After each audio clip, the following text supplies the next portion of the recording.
Hello,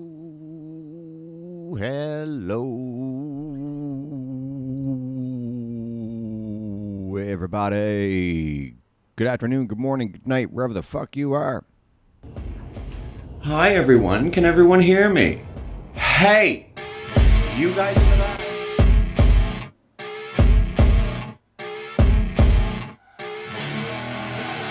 I see her rolling up, Uber black Cadillac, high heel boots and a sexy body full of tats. Baby's bad, oh baby's hella bad. After her there ain't no coming back. Wanna take a run at that. I think she's feeling me, turn it up a few degrees. My imagination of her body gets the best of me. Oh gosh, she's such a tease, bitten lips, bruised knees. I'm addicted to her, need her touching me, cause she got a bad little waist. And we tearing down this place, off the liquor that we chase. Got some egos to the face, baby, I don't need no space. Coming closer for a taste, and I'll show you how I make everything just fade away. Cause she's like sex, drugs, cocaine, body so insane. Jealous of the clothing that she wears up on a tight frame. All game, no shame, baby came here to play. I feel like an addict cause she's sex, drugs, cocaine.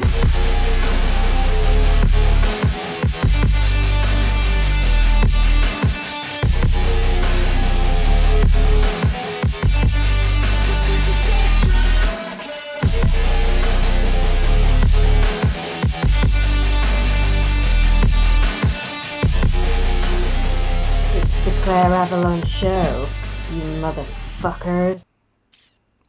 Yep. Yeah, and we have we are fresh out of the Labor Day long weekend here in North America, Canada and the U.S.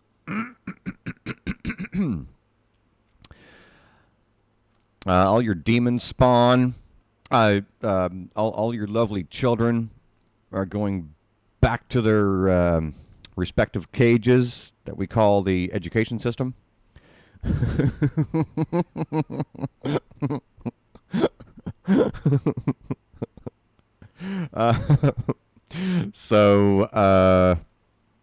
Yes, parents the world over are most likely doing wall-to-wall cartwheels wherever they might be. I don't know. I am not a parent, so it's funny. When me and my friends were growing up, I don't know what was happening in their houses, right?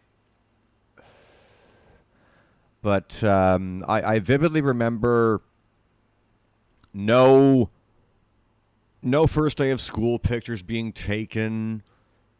There were school pictures taken, right, for your year through elementary school and junior high and so on, right? That's the yearly thing.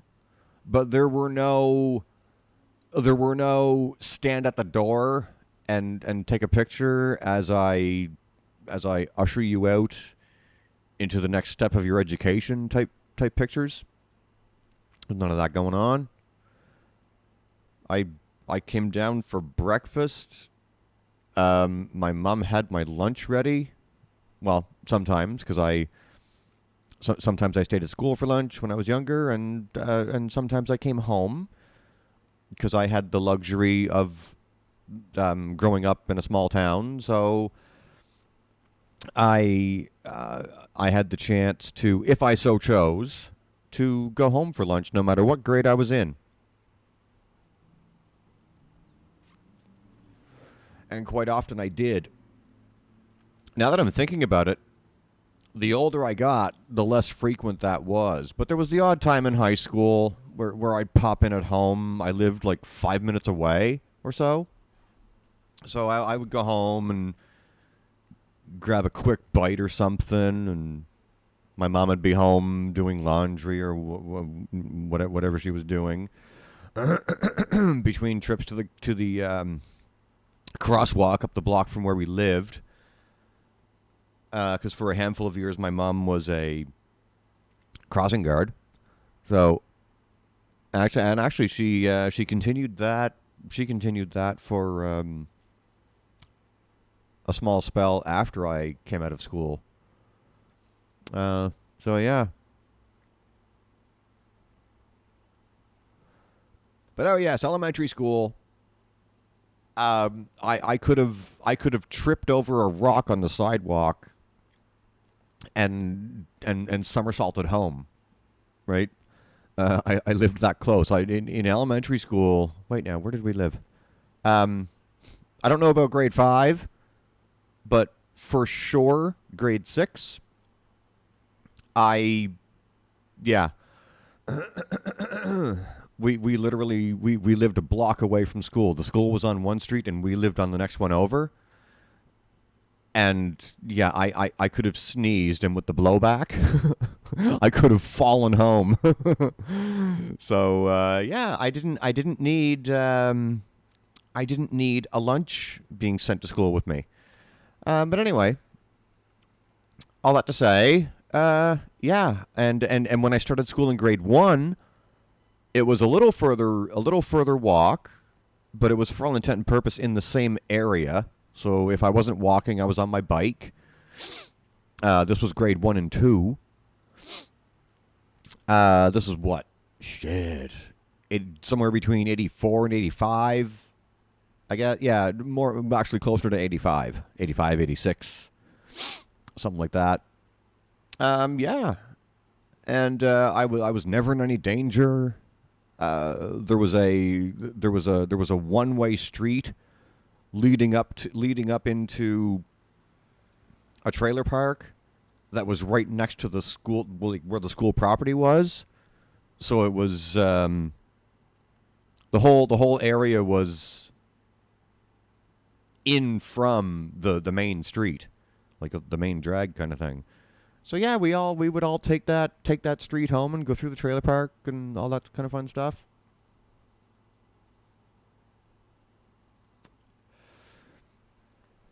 Actually, you know what?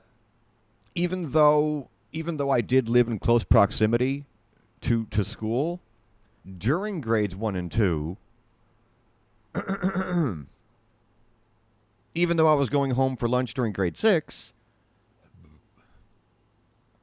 I was having lunch at school in grade 1 and 2. So I had my little lunchbox and stuff, and you remember the like lunch pail things where you'd clack it open, or you click it open, and it like basically splits in half, and you have your thermos on the top end, or the top half, and then you have your lunch in the main part. That's what I had, as did a lot of us. So yeah, that was elementary school. And yeah, like I said, the trips home for lunch got less and less frequent on, like, the further on into my school career that I got. But I find it only fitting, even though I am not a parent, don't want to be, although I was a step-parent at one time. I was a step-parent, believe it or not. And that wasn't any big deal either. There wasn't, I mean, it wasn't exactly a stressful role. I didn't feel like the weight of parenting on my shoulders, let's say. But I only feel it fitting, despite everything I just said, to present this to all my parents out there.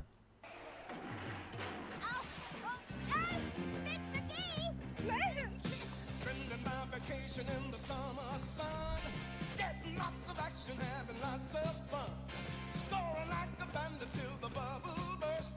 Suddenly it got to be September 1st. Whoa, it's me. All summer long I was happy and free. Saved my soul. The Board of Education took away my parole. I gotta go back to school. Wow.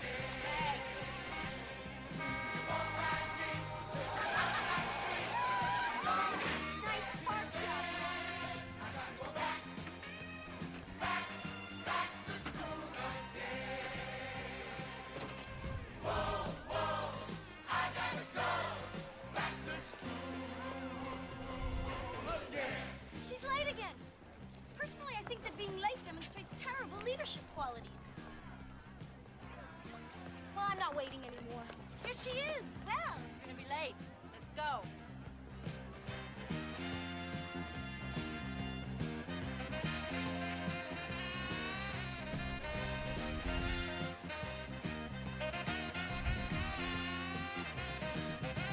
Geometry and history is just a pain. Biology and chemistry destroys my brain. Well, don't they know that I deserve a better fate?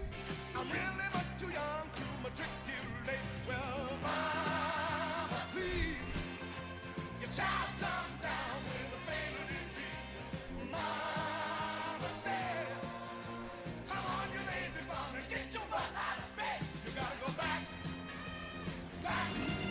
to school again.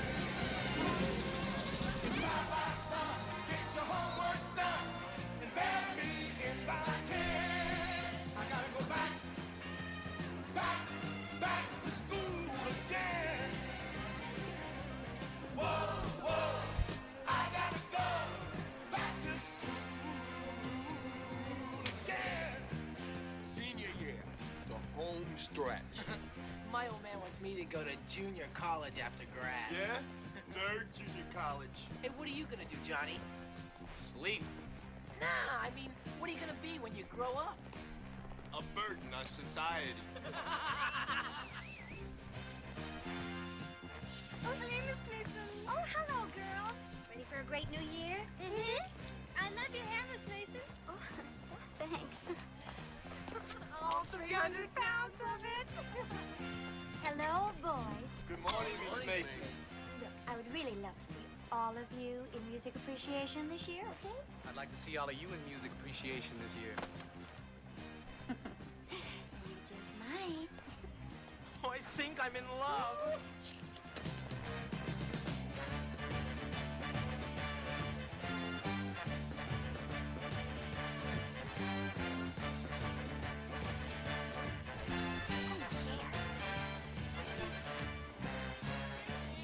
Excuse me.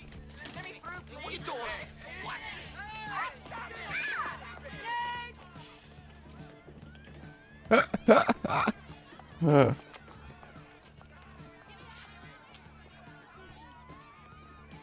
For those of you old enough to recognize this, Thanks for meeting me. this is the opening sequence to Grease 2. Any cousin of yours is a cousin of mine. Yes, you did say you were the one who know the ropes around here. Oh, ropes are my specialty. See, I used to go to Rydell before I dropped out to go to music. This is the Michelle Pfeiffer version, not the John Travolta one. That's the first one. Olivia, or Newton John and Travolta.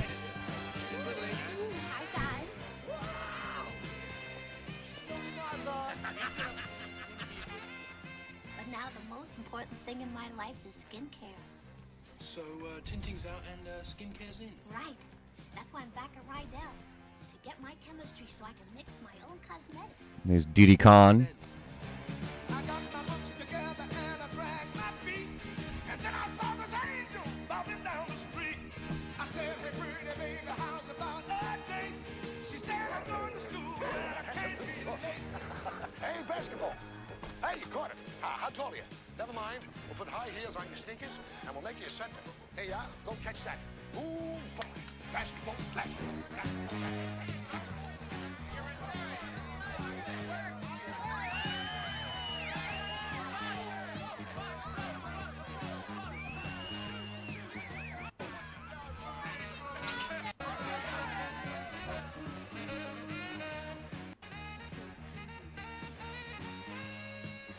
Door.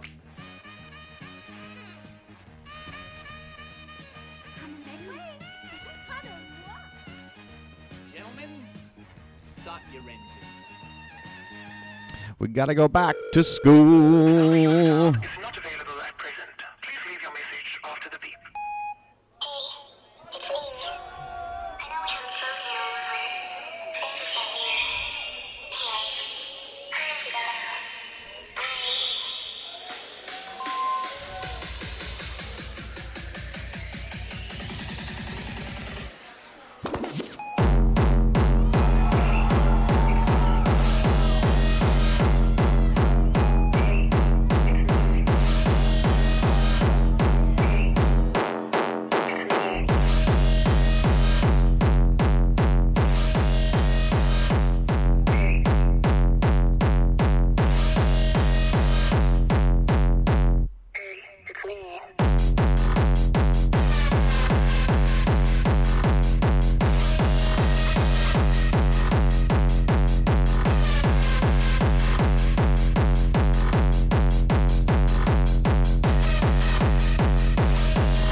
Come back to that in a second. Just this morning, from Res Advisor, I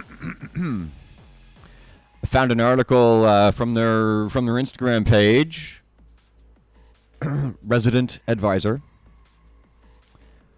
Headline is, clubbing is becoming big business. What does this mean for dance music? More conglomerates, venture capitalists, and private equity companies are dabbling in our industry, drawn by its potential for growth, tech integration, and high engagement rates. I haven't read this whole thing, but it opens by saying, when Skrillex, Fortet, and Fred again took New York's Madison Square Garden by storm in February, investors were paying attention. The trio's ability to merge fans from across the EDM and tech house spectrum in one of the world's most prestigious venues signaled juicy business opportunities for financiers looking to cash in on dance music's widening presence in a mainstream culture.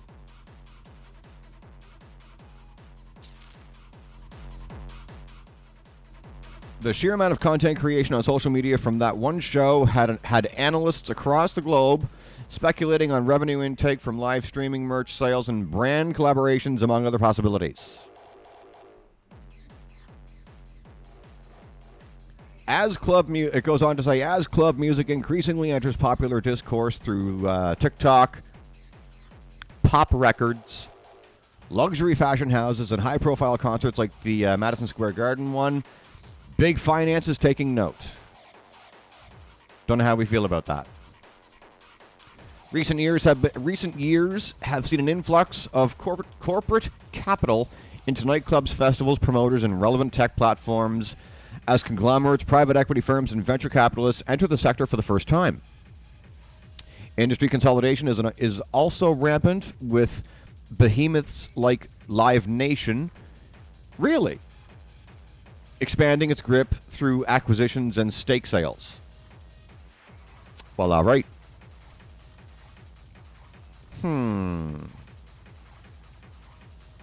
Names also mentioned: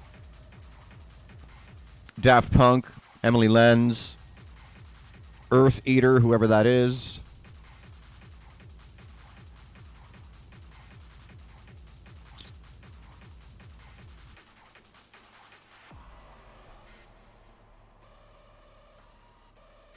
Okay, so there's a French billionaire by the name of Francois Pinault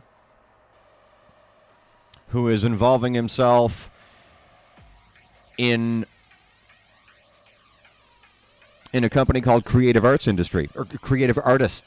Agency, home to the people I just mentioned.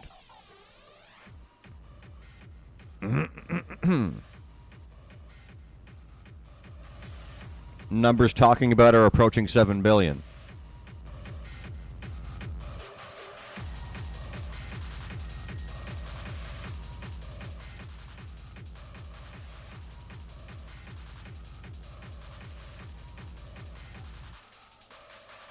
A Dubai-based property development and hospitality group acquired a $343 million stake in Pasha Group from private equity firm Trilantic Capital Partners last year. Oh, that was a period. Last year, New York superclub Avant-Gardner, co-founded by Swiss financier, bought local promoter Made Event and its flagship festival Electric Zoo, one of the city's largest, for $12.5 million. Well, okay. And it goes on from there.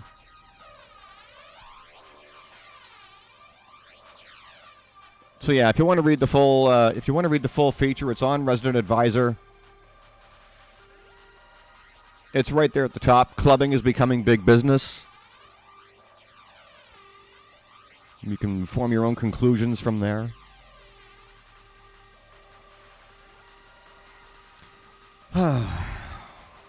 That will no doubt be an interesting little adventure.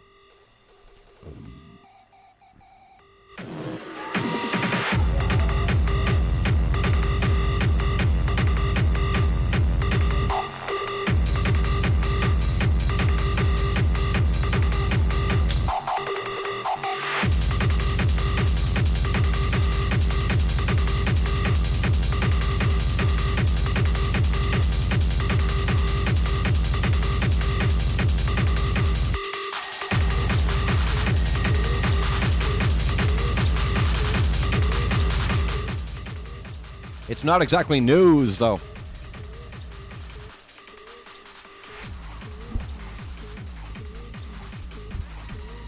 I don't know.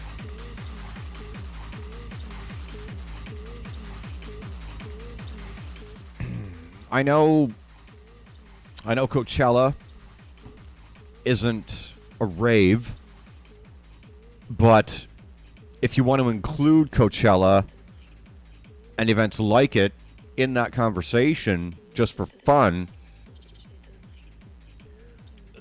those are, well, for fuck's sakes, we all know what those are, concerts, right?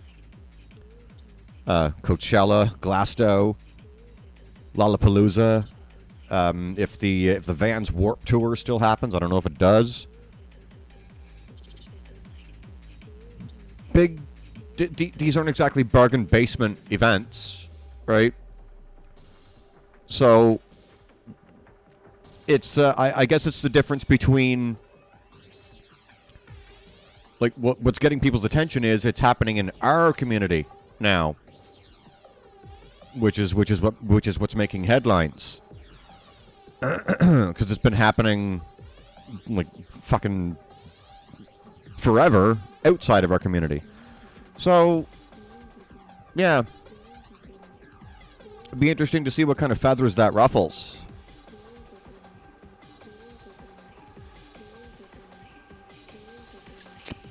But, I don't know. It might... I mean, I don't know. It's a... I don't know how new this is, but festivals and so on are already big budget, so is this just business people taking advantage of something? Probably. And if they are, like the article says, what's that going to look like for the future of our community? Right? Like, if we're seeing dollar amounts in the billions and high profile names like Emily Lenz and Daft Punk and so on being spoken about, not quite sure what direction that can take.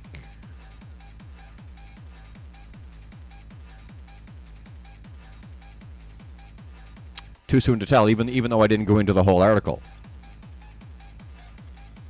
Like I said, you can find it for yourself. What's it called? Shit. Clubbing is becoming big business on the Resident Advisor website. So, you can go ahead and check that out.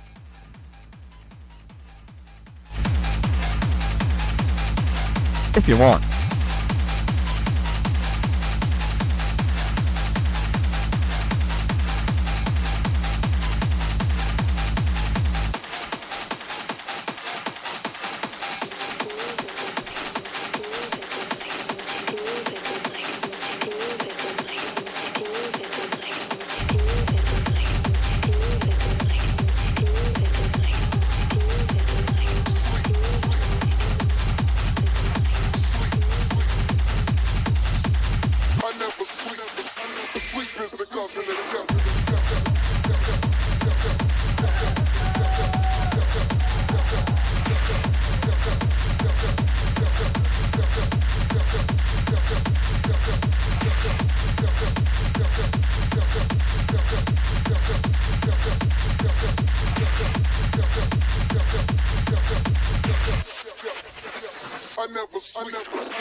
like the words of my breath.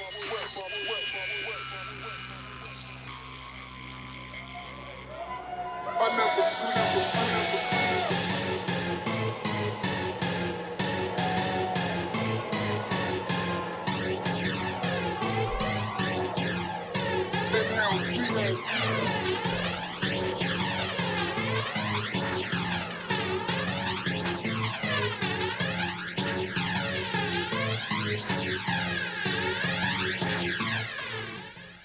The Awakenings I really like is coming up. The one in Holland. ADE. I think I saw Dave the drummer is going to be involved in that one.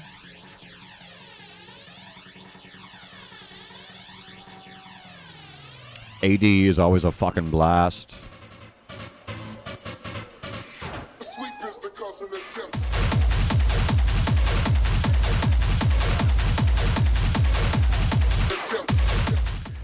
There's something about the gas outer. I remember watching ADE one year, all the footage that they had down in Holland. And there's just something about that venue. I don't know what it is, but even though there was nobody there except the performers and camera crew and everybody, there was no crowd whatsoever. These were these remote shots, right? I feel like, I mean, I know we're all way past lockdown now, but all that footage from the arena a couple of years ago, for my money, didn't take away from that event whatsoever. Shit. So I haven't seen a full lineup yet for ADE, but it's always a fucking banging party. So I'm really excited to see, aside from Dave the drummer, who else is going to be involved this year.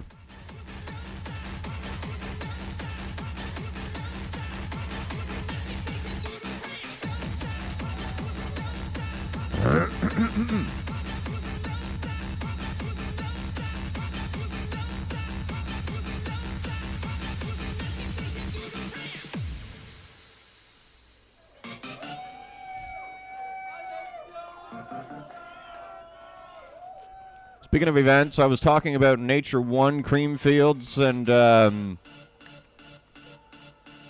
Nature One Creamfields. The fuck was the other one?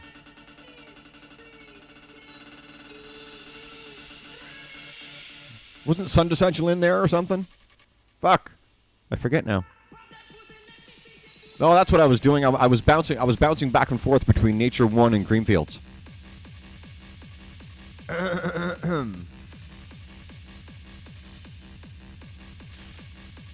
Nature One, of course, at the air base.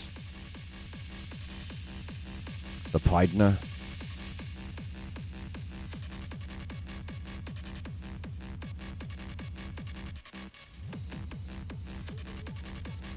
There's my girl Alexia from Nature One.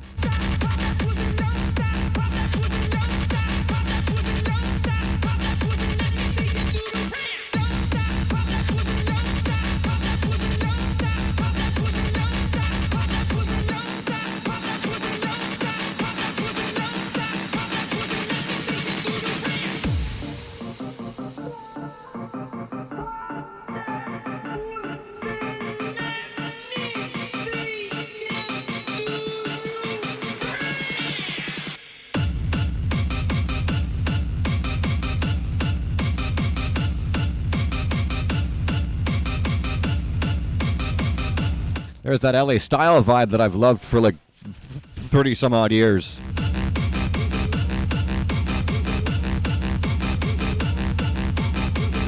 RTZ, LA style.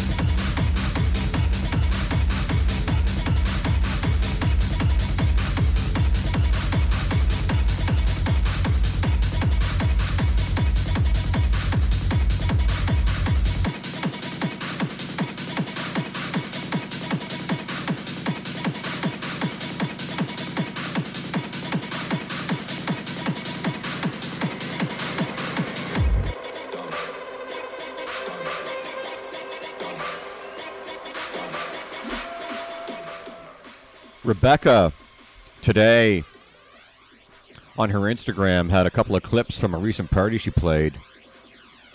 I didn't catch where it was, but much to Rebecca's credit, she pinned her own comment to the comment section, and it was one of these things on IG where it's like she was featuring like 4 different tracks, and each slide was a track, and she was telling us all what they were in the comments below.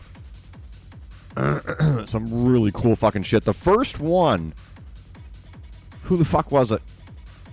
Let me see. I took a screenshot of it.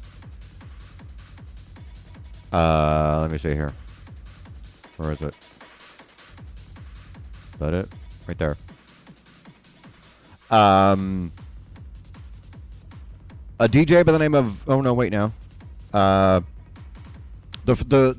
first two that got my attention were Stretch DJ _ a track called 369 2023 rework, but if you want to find the track, it's rework 2023 in parentheses. And then the other one that really got my attention was Alex Farrell DJ with 2 L's, called 90s Motherfucker. Holy shit.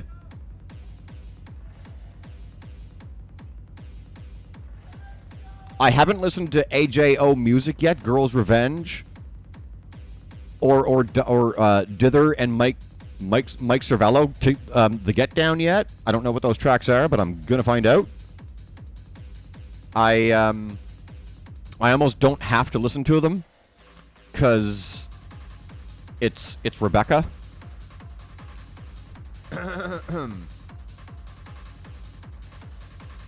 Contrary to that, I was watching a clip from The Brutalist earlier today while I was listening to Howard. I've said this before and I'll say it again. I've said this ad nauseum. I'm a fan of creativity, and with that said, I'm also really picky and a hard sell, right? Conversation I've had in the past. Well, I haven't had it, but I agreed with the sentiment. Is that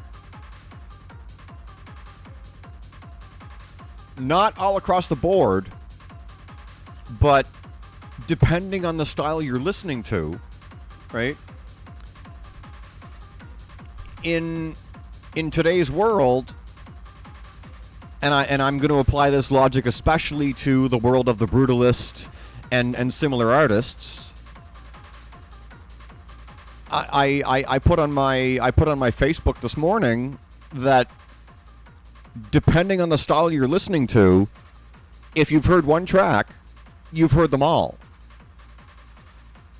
And before I put that on my Facebook, I forget who it was. It wasn't the Brutalist himself. It was somebody under that umbrella, right? And so I clicked on it and I listened to it, and I didn't even listen to it for 10 seconds. It just...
Simon says, get the fuck up.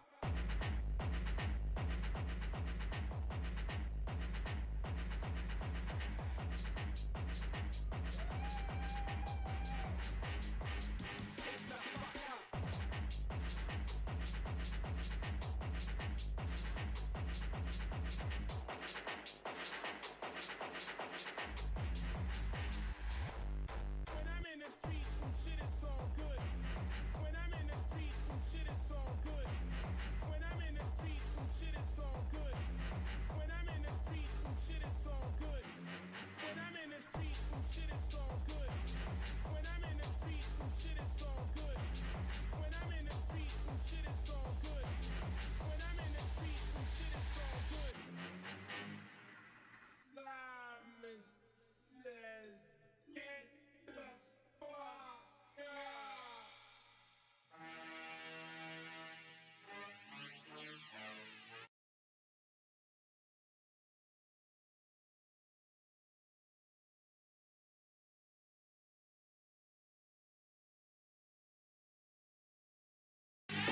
Get the fuck up.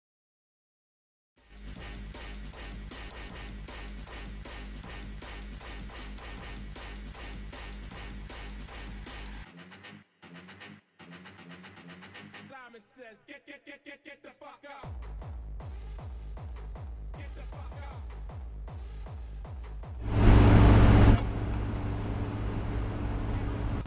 There we go. How about now?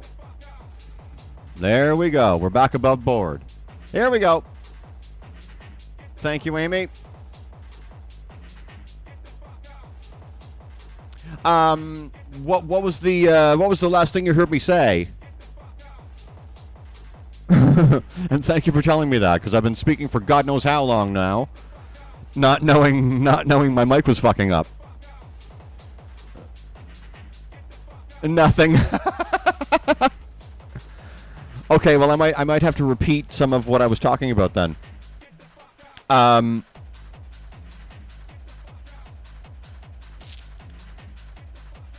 So what I was talking about, and I'm sorry to reiterate this to everybody because I don't know when my mic went south. So I was getting carded at the liquor store, and I got angry because the legal limit is 19, and the visual legal limit for them to card you is 25. For all intent and purpose, this person ID'd me, and for reasons I can't give you, I didn't look 19 or 25. For some reason. So we went how it went for a couple of visits, during which I didn't get her on the till. I got other people. But the other day, I went in and got her, and I extended my hand to her, and I apologized. And having done so, I come to find out that she's a really lovely person. And she has a really fun sense of humor.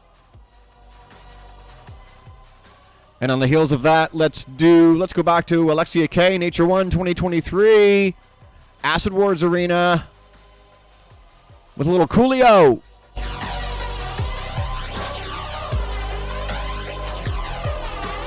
How's that for a radio segue?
Well, yeah, right, Amy? I mean, the part of the story that you missed was that I was explaining that at this store, I've been going there for 7 years, and I've never been carded at it. So I was like, what? Like, I never bring my ID with me. And she that day, she actually said, do you have a picture of it? Because some people take a picture of their ID. I said, is that legally allowed? I didn't know that.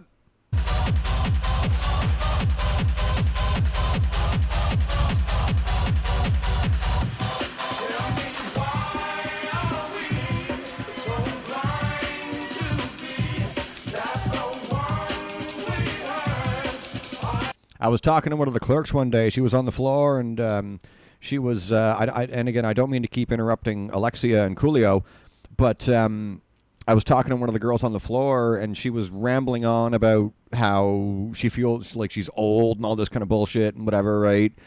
And I'm like, honey, old? I said, do me a favor. I said, you tell me how old I am. She said, what? I said, no, tell me how old I am. I forget what she said, but what's going on, G? She, as everyone who knows me knows, I'm 45, and when I asked this liquor store lady how old I was, she gave me about a decade younger than I am, at least. And I'm like, okay, good enough. I said, bitch, I'm 45. I said, how old are you? She goes, I'm 32. I said, don't come at me with your old then.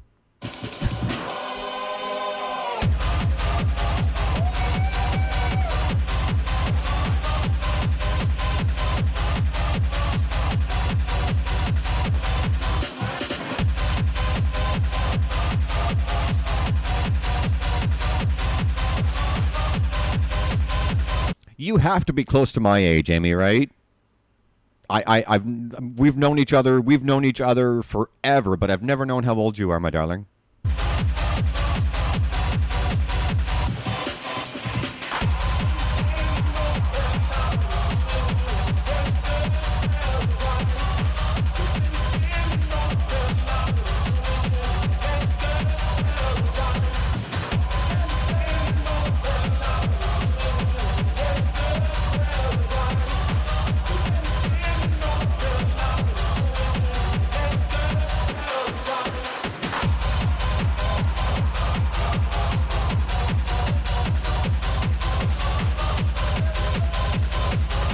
How did I tell you not to feel, G? And by the way, Amy, we would have gone to school together.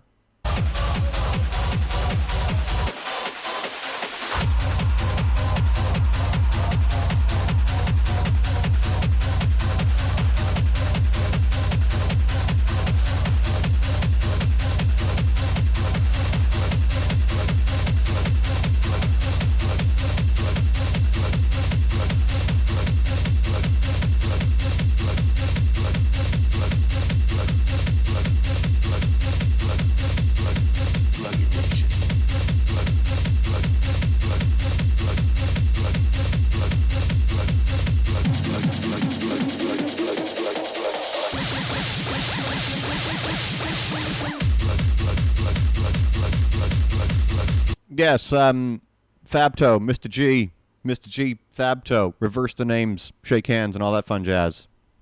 Mr. G, Fabto is a very dear friend of mine from when I lived in Ottawa, Canada's capital.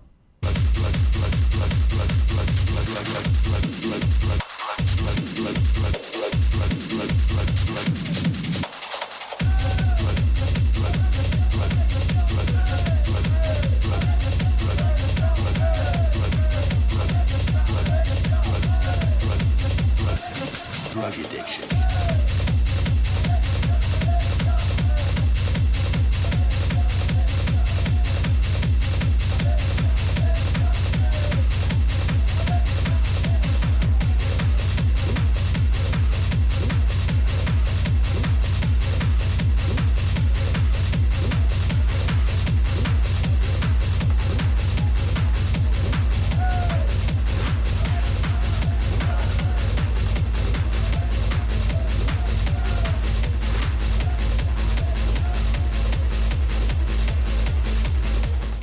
So I got virtual DJ software.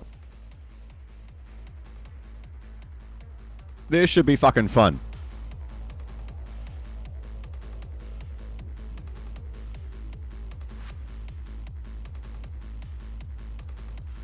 What did I get? What's it called? I got something called UDJ.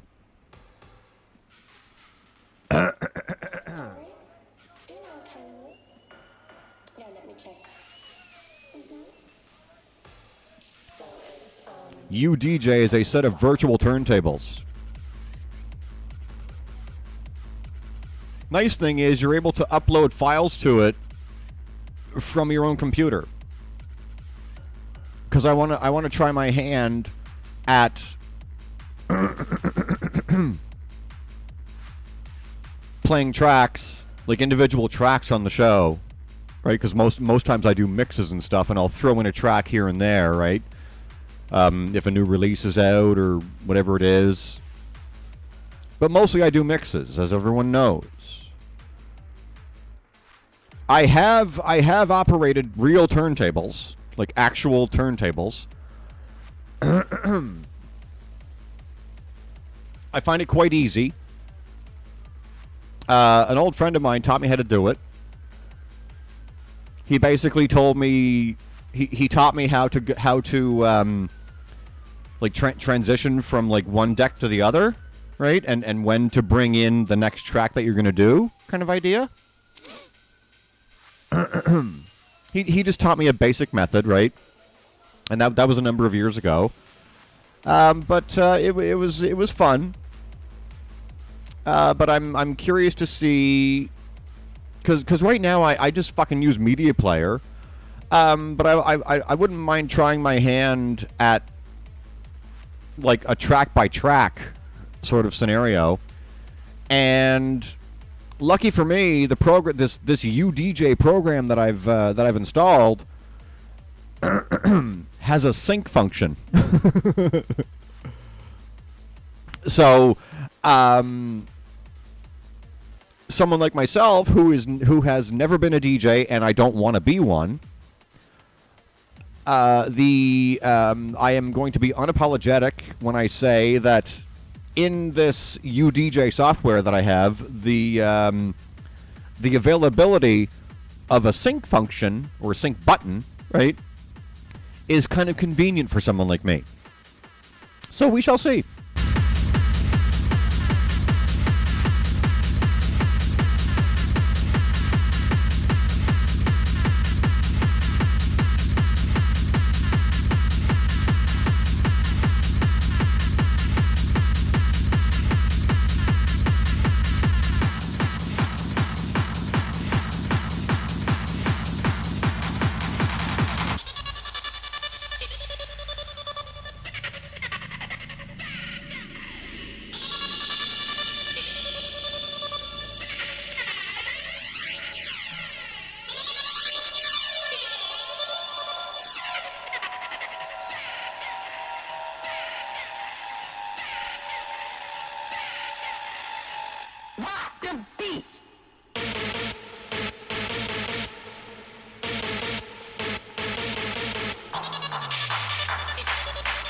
What I also want to do before this drops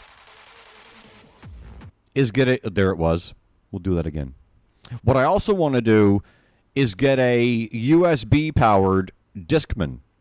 Because from when I found the rave scene and the underground scene back on PEI, and all through the years when I lived in Ottawa, I have one of those thick 300 CD binders on my TV stand 3 feet away from me. And I want to see if all my Burns and store-bought CDs still work. That would be so fucking cool.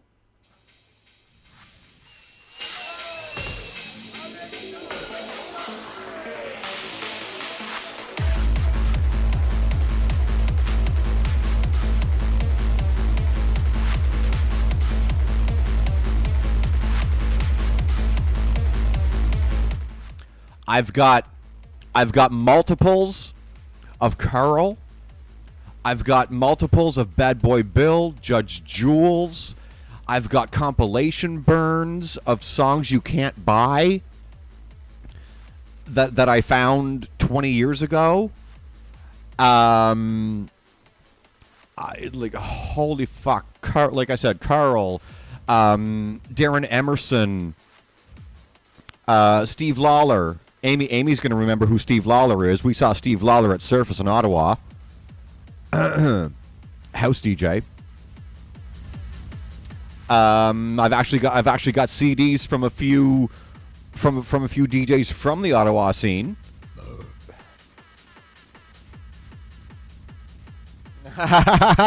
Yeah, Lawler. Yeah. Yeah. I think I've got some Sasha and Digweed in there. A whole ton. Paul Van Dyke from Creamfields and Dance Valley. I've got shit. Oh, sorry. You missed it. G. This is Alexia K for Nature One 2023, the Acid Wars Arena.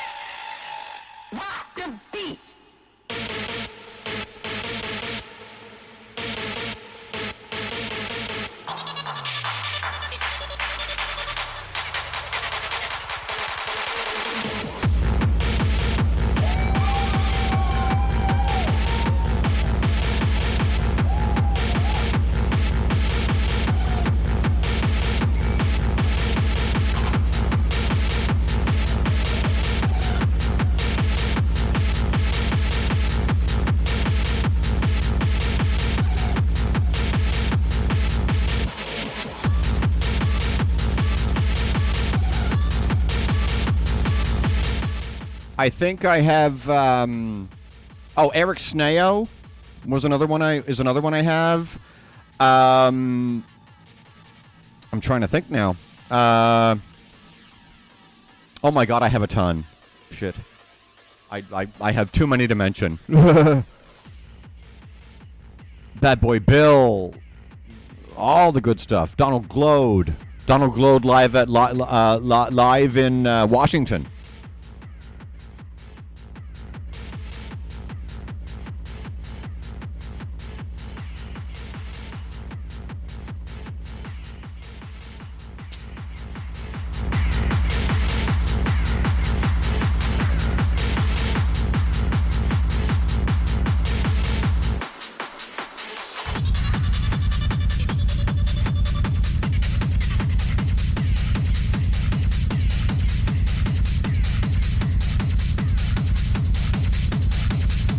Amy, did that Far Side anniversary party happen yet at the Bronson Center?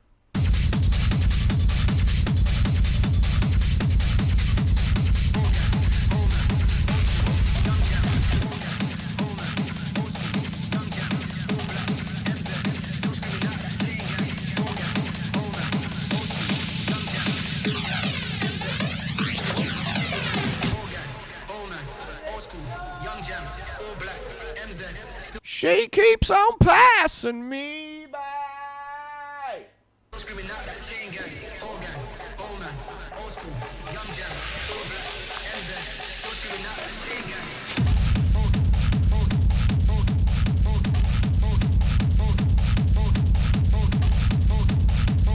Yes, The Far Side appearing at the Bronson Center in Ottawa, October 3rd, celebrating the 30th or something anniversary of their Bizarre Ride record.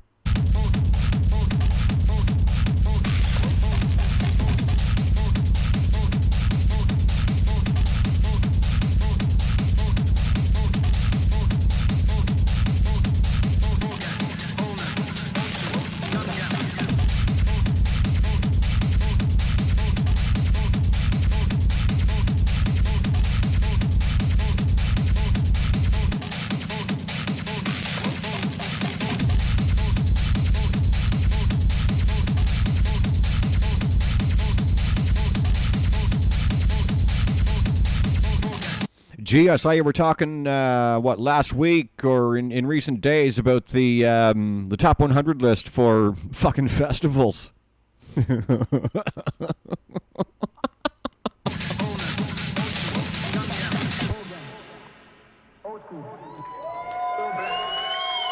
I tell you what, for those that don't know about that list, I forget who put it out. I've known about it for a couple of weeks now. If you don't know what that list is, ladies and gentlemen, it's a breakdown of the top 100. Was it the top 100 or something like that for DJ Mag or Mix Mag or whatever the fuck it was? Whether you're aware or not, it's kind of funny when you look at lists like that, and you don't start seeing the festivals and parties that you're aware of and familiar with until you get to the top 20.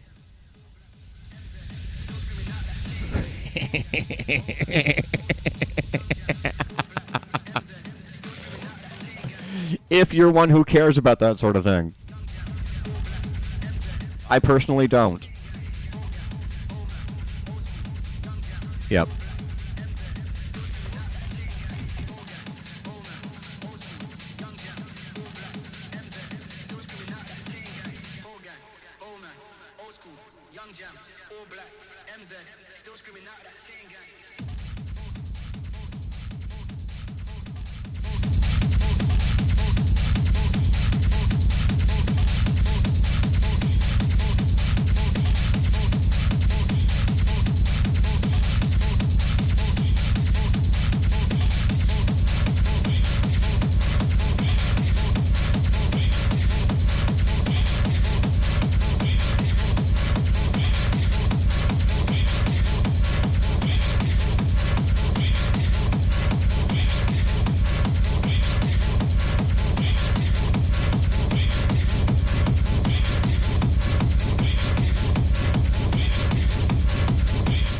There, see, I just popped a look-see onto G's article, even though I've already seen it.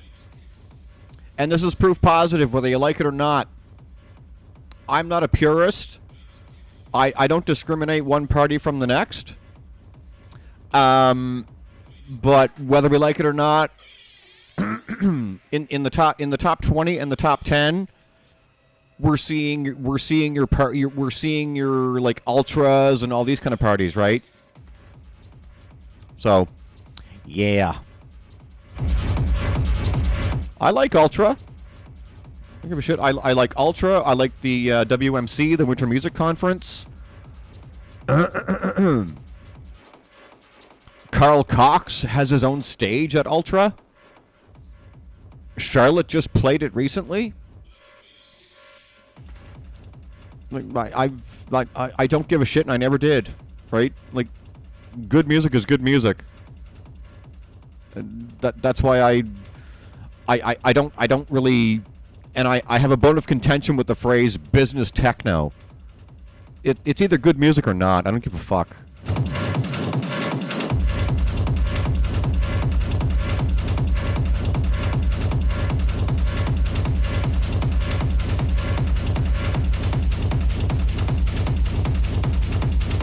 Somebody gives me a ticket to Ultra, I'm going.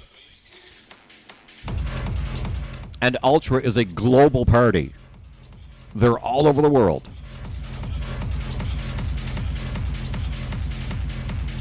Tomorrowland isn't all over the world.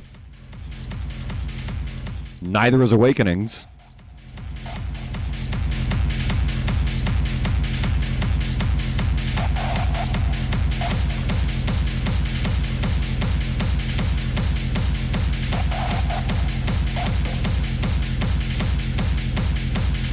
Yeah, the top 10, yeah.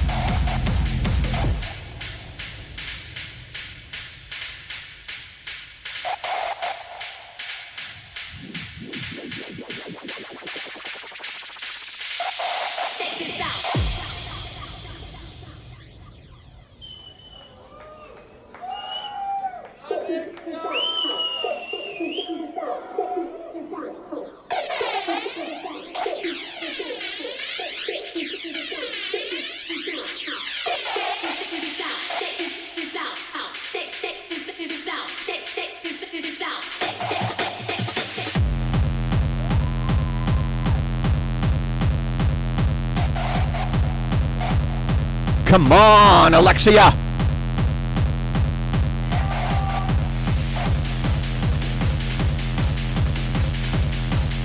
...2023 Acid Wars. Alexia K, my friends.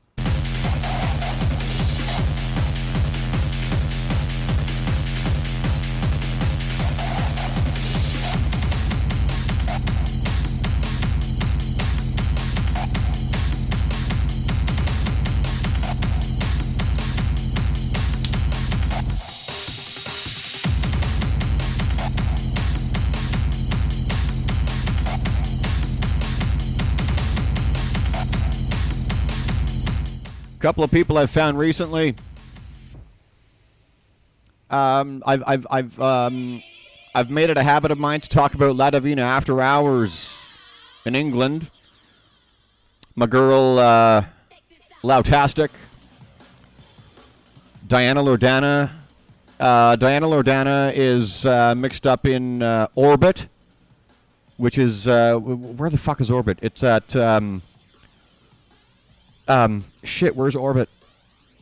Club Vauxhall in London every Sunday night. Recently, also involved in La Divina After Hours is Miss Dix, D-I-X.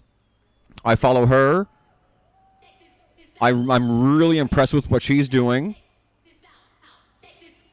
And Zana, Z-A-N-N-A, Zana.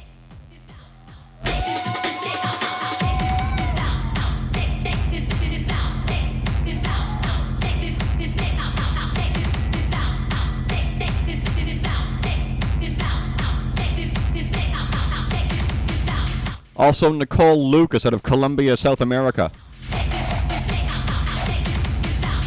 Lucas, L-U-K-I-Y-S.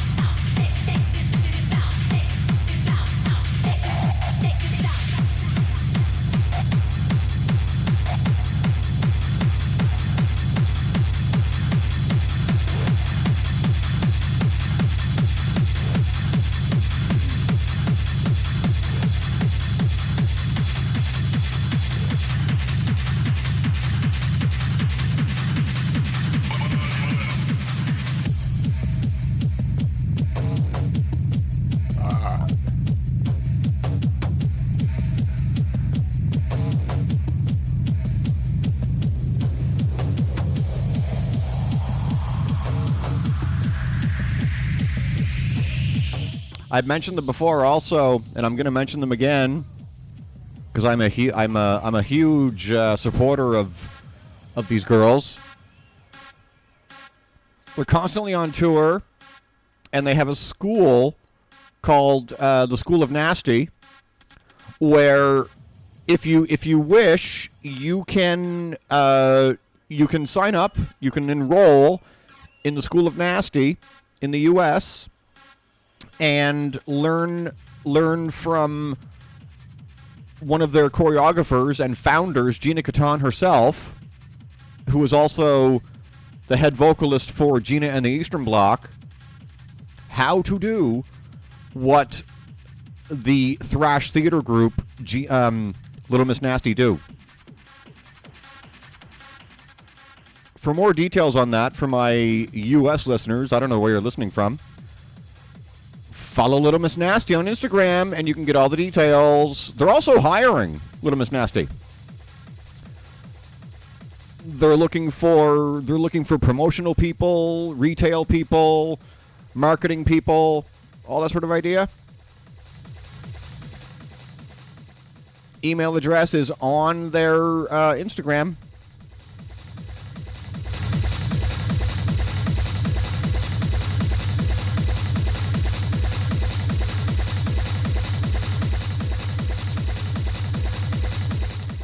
If I've said it once, I've said it 100 times. What Little Miss Nasty do on stage basically makes fucking, like, cabaret look like church.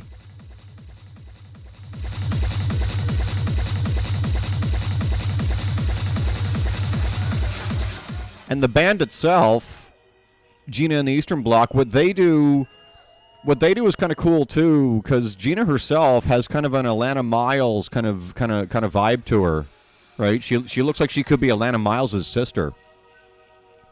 She's really pretty. Sipping on a 40, Cause a Riot, Get Gone are some singles I can think of. They've been around since about 2016 or so.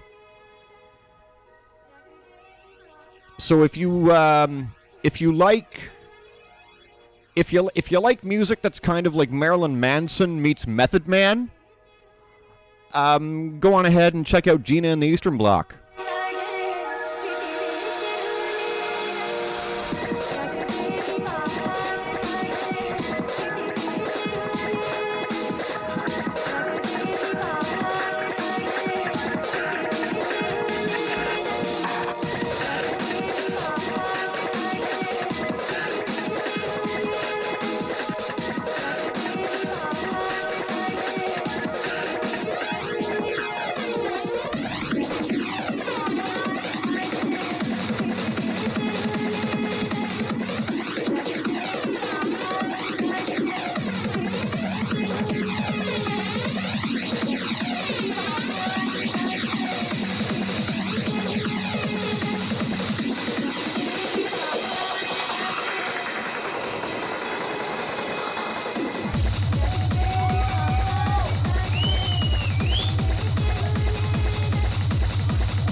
How are you going to get an autograph to me, G? I appreciate the offer, but how are you going to make that fly, my friend? And yes, like I said, every Sunday. Yep. Oh, so I was right at Vohall. There you go. Cool. Yep. I think it's more like ethereal, like trancey stuff, if I'm not mistaken. There is a Canadian fan of yours. Can you? Oh, well, no, but I mean, like, well, how you are you going to pay to get it to me, my friend? Do you know how much that would cost to cross the Atlantic? Shit, if you, well, I know who they all are, G. Yeah. Yep. Send me a picture. Oh, okay.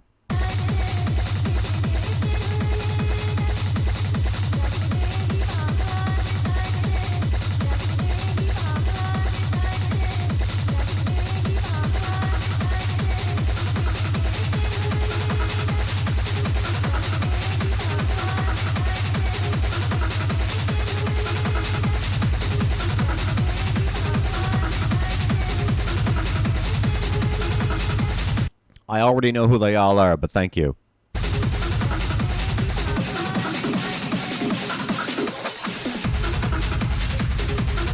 You're very sweet to offer, G. Thank you.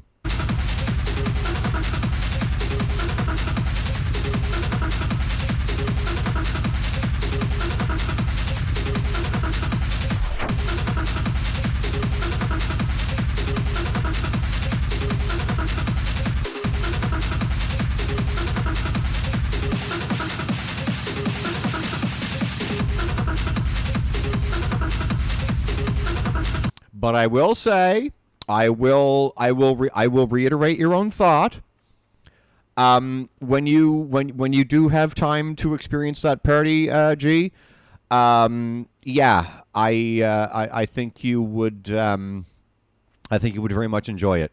Yeah, I think it's like from midnight to 8 a.m. on the next Monday morning, right?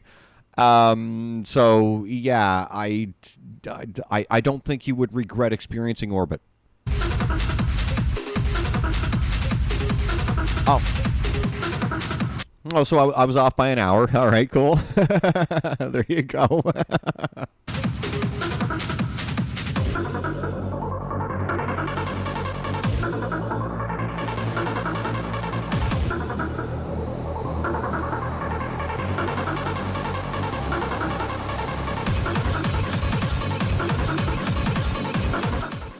Man, that reminds me of Ottawa. Amy, if you're still in chat. We had Surface in Ottawa, which was, I think Surface was like Friday and Saturday night, from 10 to 6 a.m. And then what would happen was, so Surface was open from 10 p.m. until 6 a.m. And then at 3 a.m. across the block, the After would open at a venue called Mavericks. And they would go. No, I don't think they were. I don't think they were Friday nights, but they were for sure like Saturday morning, Sunday morning, whatever. So Mavericks would open at 3 a.m. and go until 3 p.m. Sunday afternoon. So right in the middle of when Surface was open, Mavericks kicked into gear. And so everybody would slowly trickle over, right, as Surface was shutting down and so on. And then you had your real nut bars who, like at 8 in the morning, 7 and 8 o'clock in the morning, Sunday morning, you'd have these motherfuckers showing up at Mavericks. The whole place was about that big. And 4 o'clock? What? Nah. Oh, I didn't expect. No, girl. When I was living in Ottawa, Surface went to 6 a.m. Yeah. Bittersweet Symphony is what I was grabbing at. But yeah, it was so fucking nutty. You would go to Mavs whenever you would go. And between like 7 and like let's call it 7 and 9 on a Sunday morning, you'd see these dizzy motherfuckers coming into the fucking club, fresh-faced, all fresh-faced on a Sunday morning, all dressed to the nines and everything, to party their Sunday away at Cafe Decuff, which is fucked backwards. Oh, and it was Rick LaPlante. It was who the fuck else was involved in that?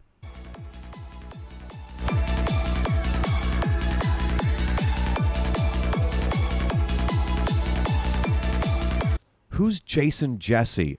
I remember that name.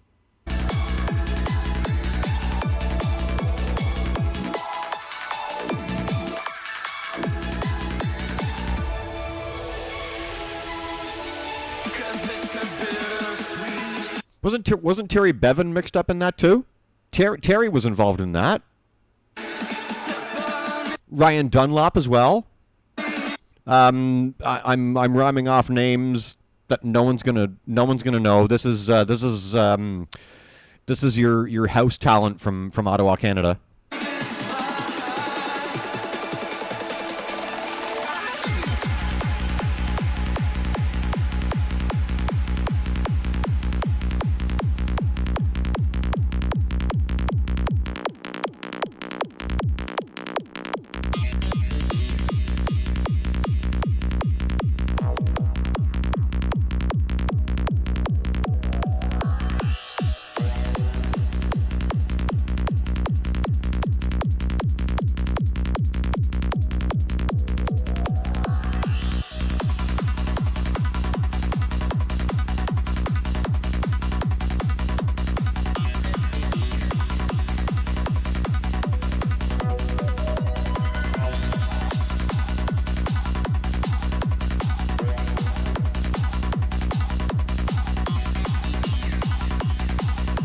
Thank you, thank you, Amy, for reminding me who Jason is. Yeah, I remember him. Yep. I've never heard of Jarrett Bradley, whoever that is. I don't recall.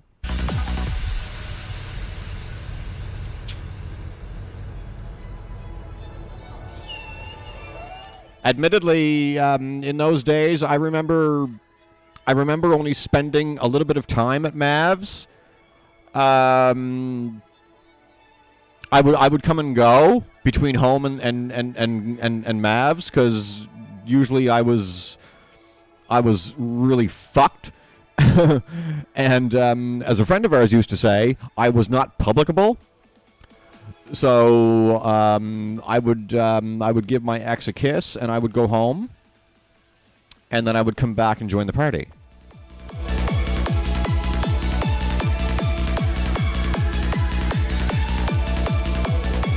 I would go home and play dress up for a while, and then I would go back to the club and join her.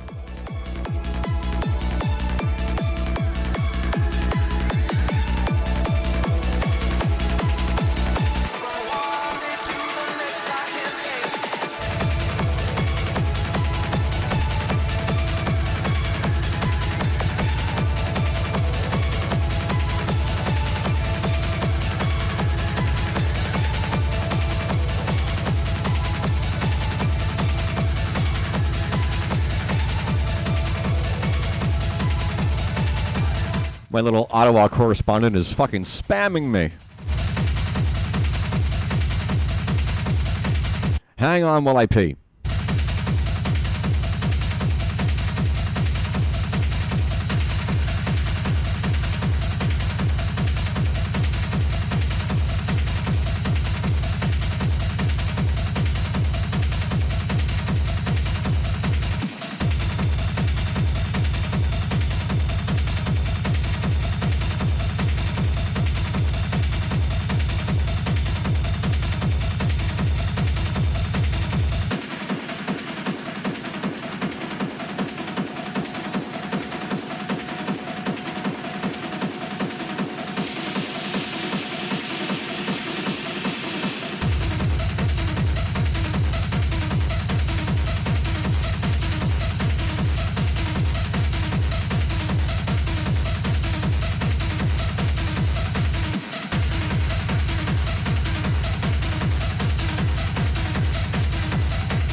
You get the point. That's not what I want.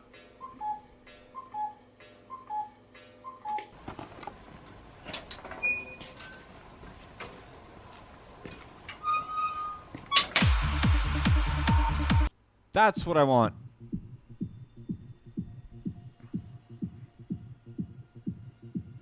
Misclick. Little misclick on my part.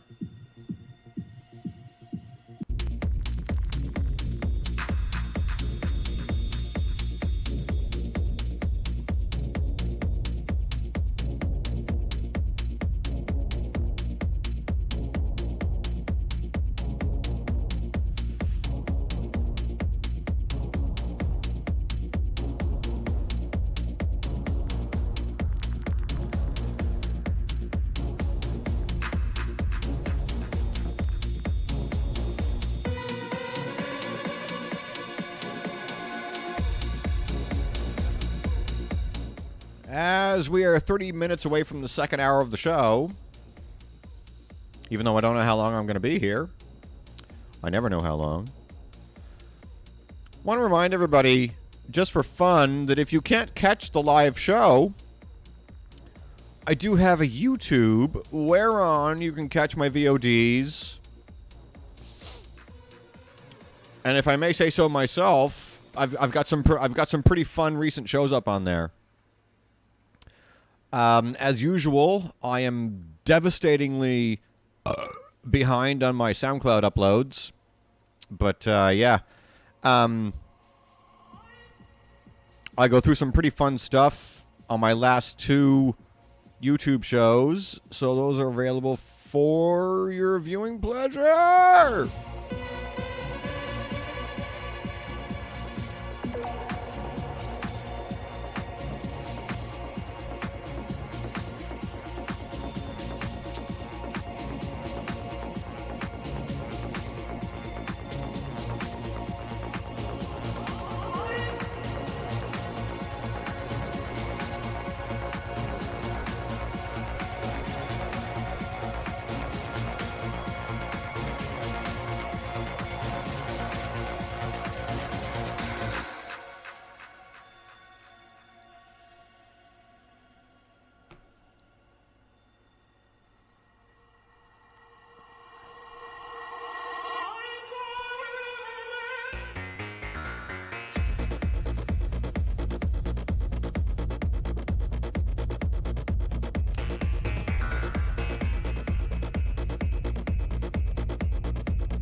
I'm going to shut my gob for a while and we can just enjoy some tunes.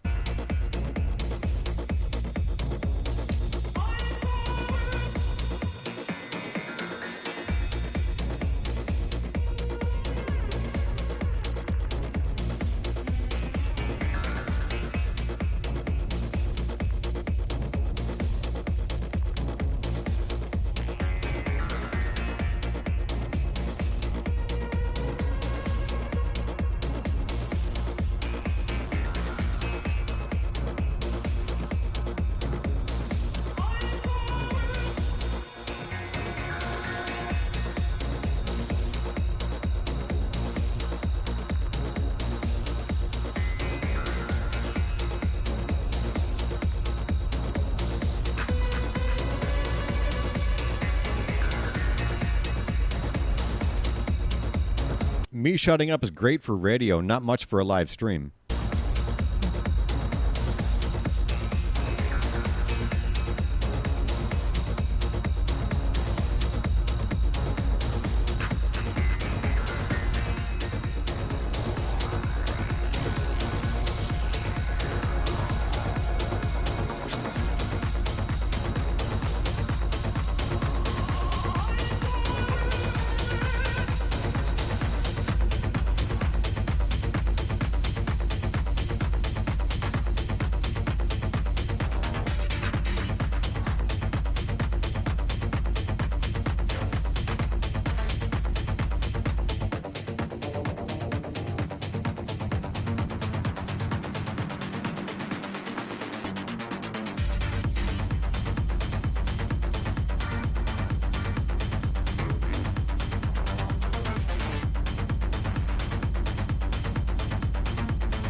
I mentioned Miss Dix earlier in the show. For the listeners, this is her.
Yeah, it's cool, AG. If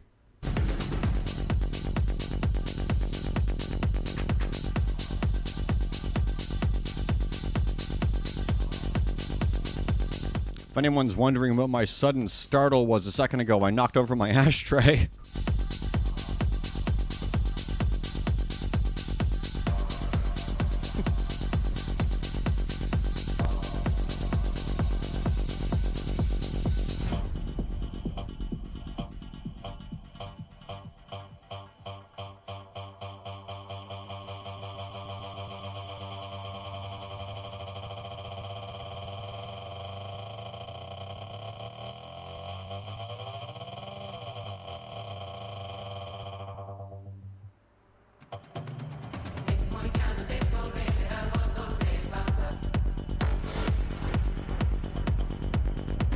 Get your Shazam out, Amy.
Oh.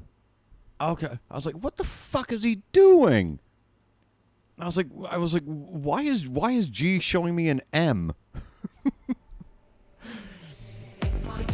It's AVA. Oh, for fuck's sakes.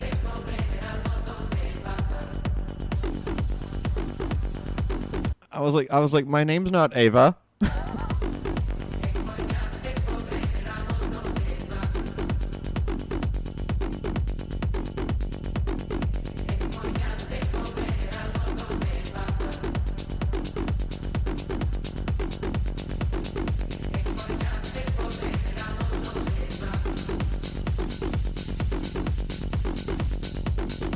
Well, yes, agreed.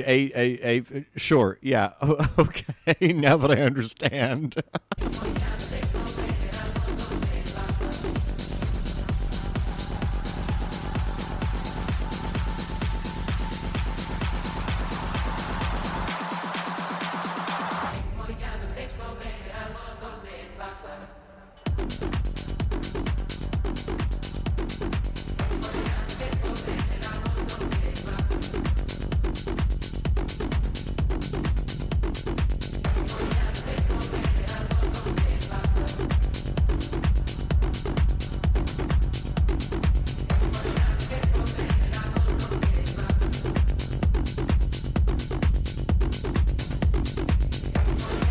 I love the low frequency in this track.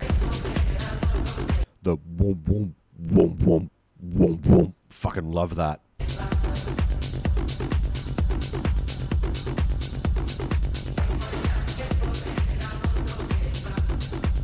Sounds like a fucking subwoofer with bronchitis.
Reminds me of the mantra by Mogwai.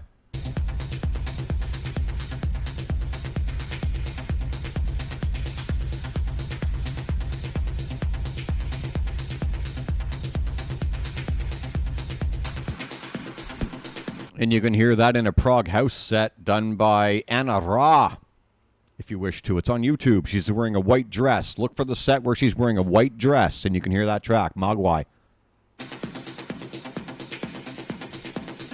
Anna Ra, A-N-N-A-R-A. If you like prog house, if you like melodic prog house.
Let's mix it up.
Probably.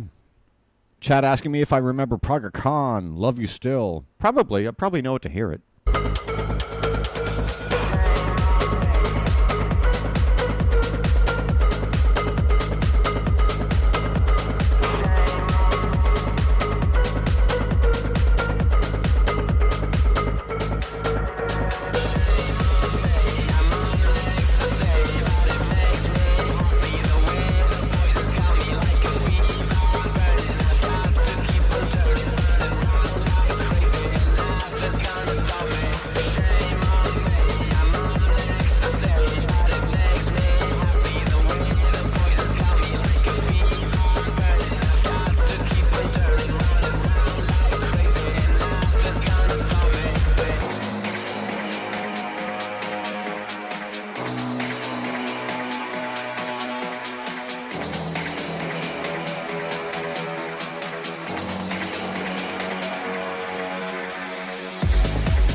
Mark Ross, Crazy, Amber D remix.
I've said this before on the show, and I'm going to say it again. When I do this show, because of the nature of my show, and a lot of it has to do with the fact that I'm not a DJ, I'm a fucking talk show. If anybody, and this goes for you VODers too, right? If you ever see the show on the VOD on YouTube and all that kind of fun stuff, or even here on Twitch, and you see me doing this like I'm doing right now. I'm not looking at my phone because I don't give a fuck about what's going on. It's just I'm constantly looking for things to include in the show. That's all I'm doing.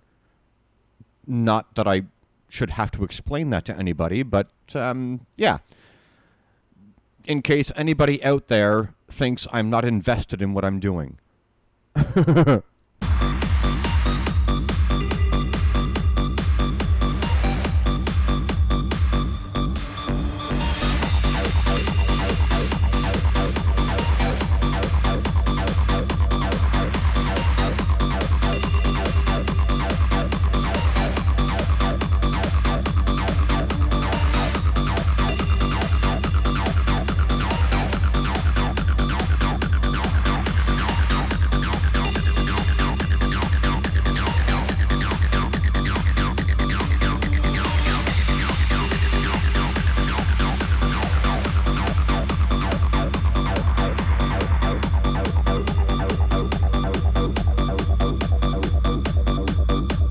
speaking of the show, all the links are right below me if you're watching this on the VOD. The live experience is always better. It's always a shit show on this live experience at the Klayre Avalon show, the KAS, as we so endearingly call it.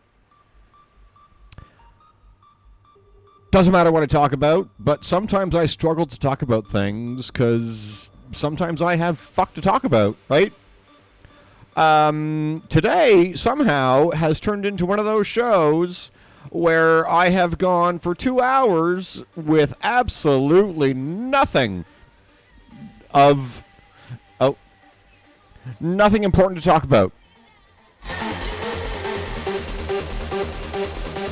Or so I thought.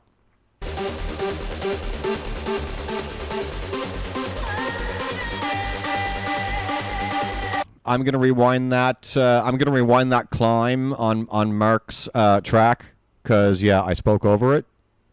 Just a hair, just a fucking hair, just a fucking hair.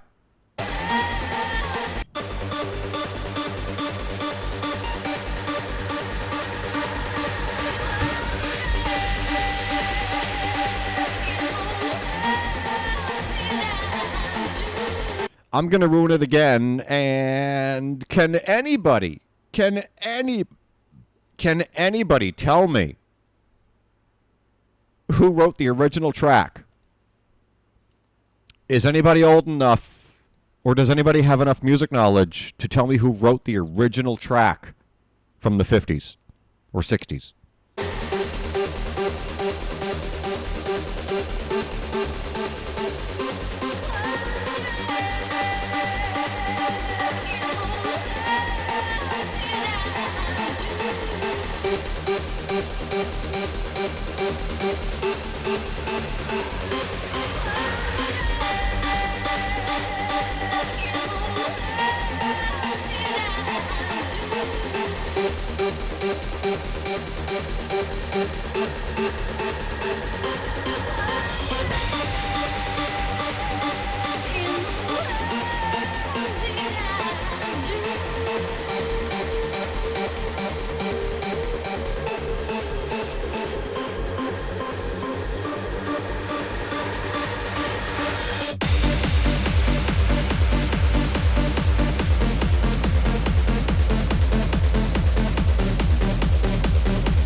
Mark Ross, Amber D remix, crazy!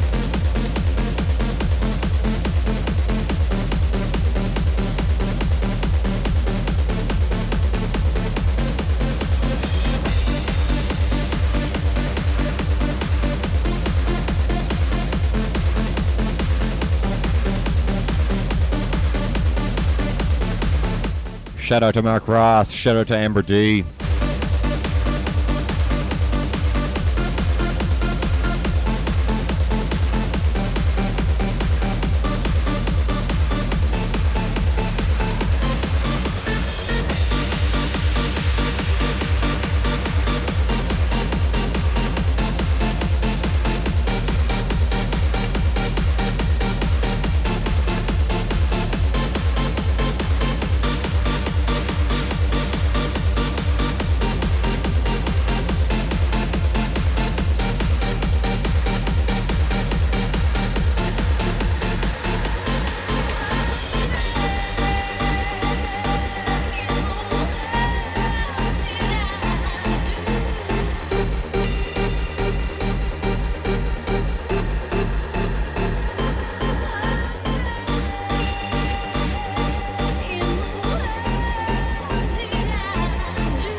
We're ending on this one.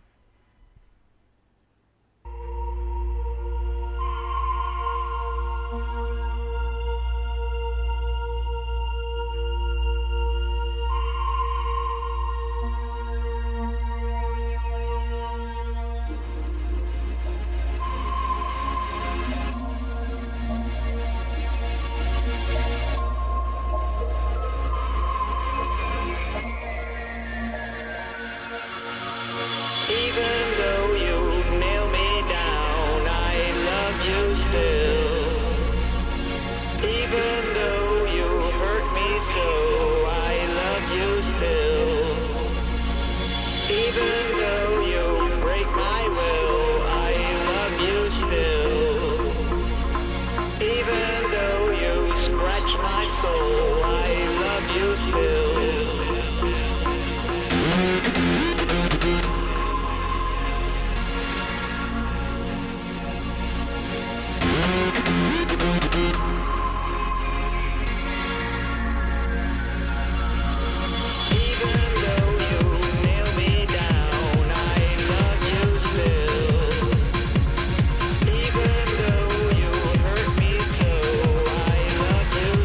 Yeah, we're ending on this one, G.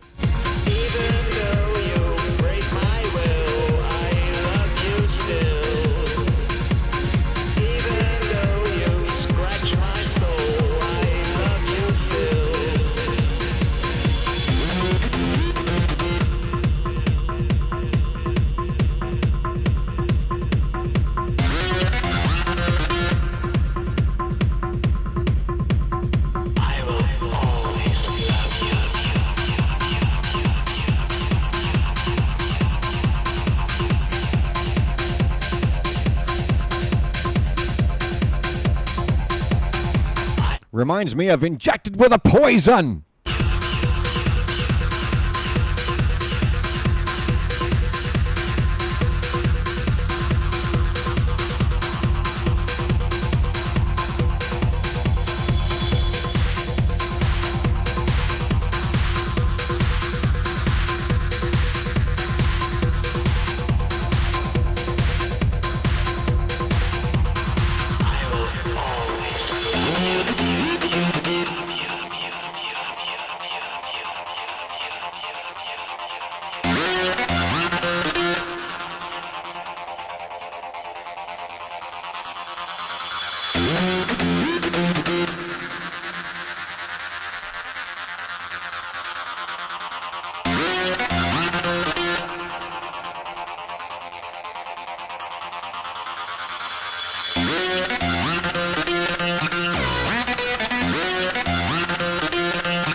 Great track, as recommended by friend of the show, Mr. G, Parker Khan. Love you still. As do I. 5:30 p.m. in Toronto, guys. I wish you all a good night. We'll see you next time.